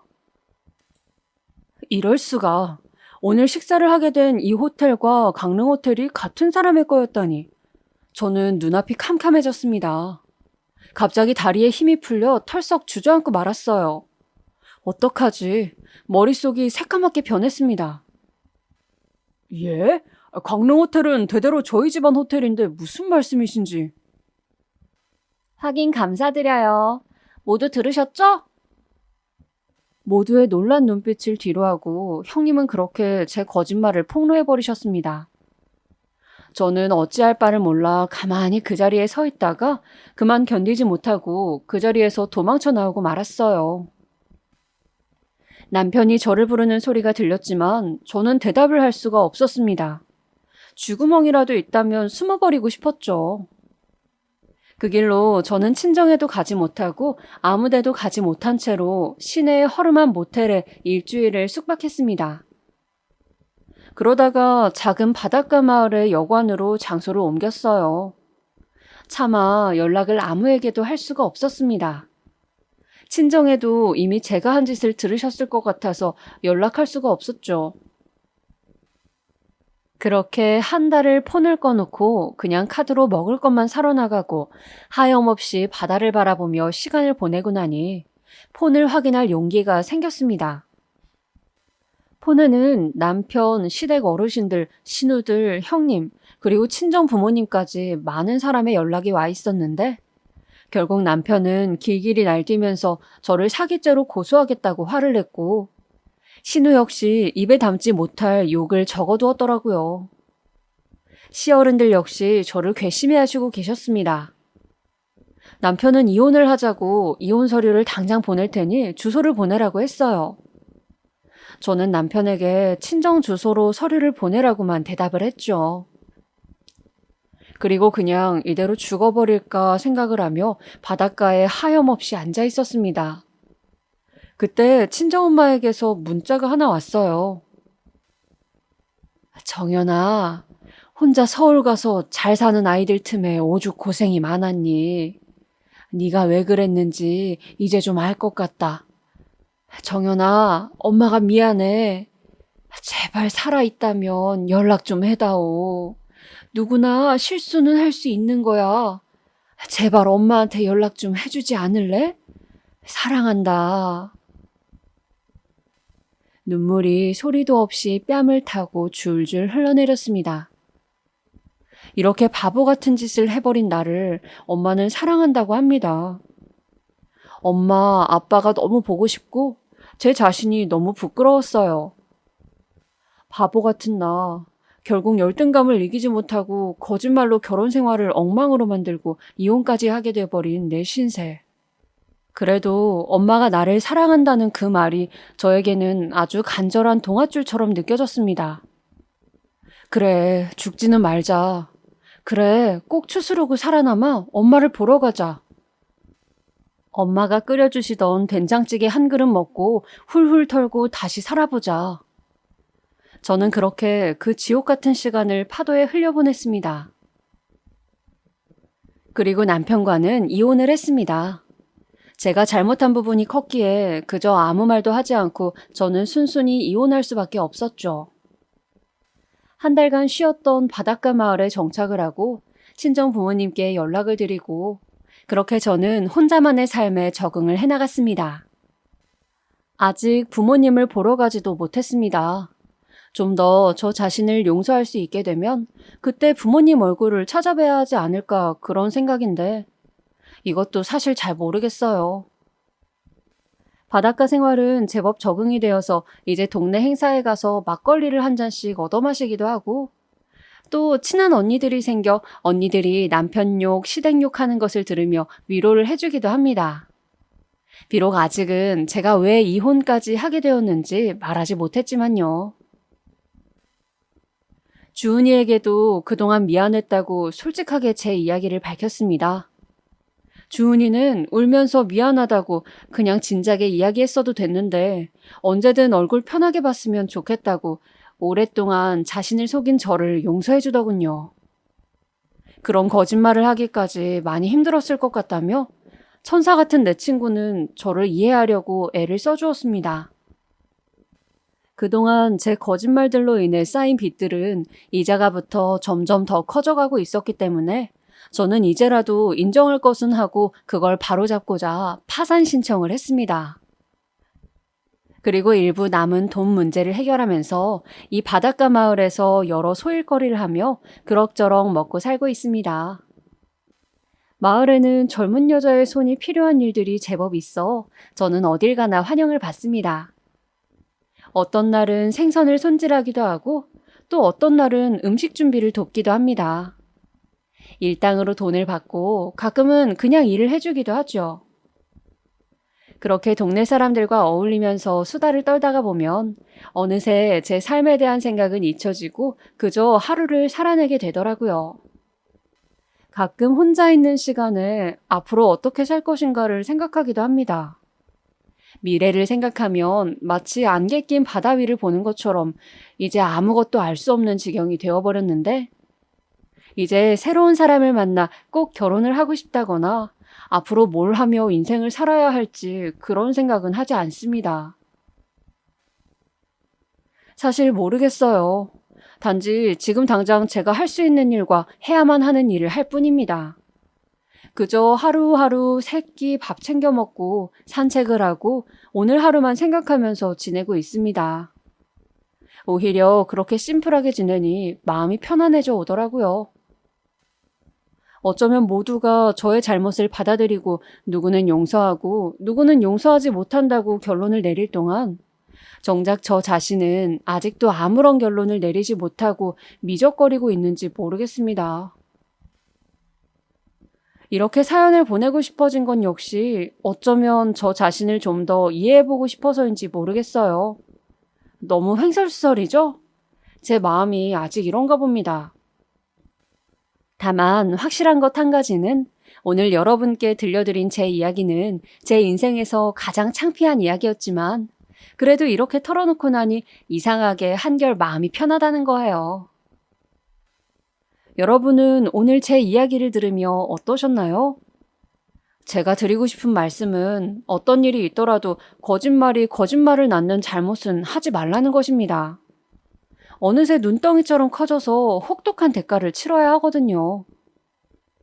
지금까지 제 이야기 들어주셔서 감사합니다. 그럼 모두 행복하고 즐거운 하루 보내시길 빌게요.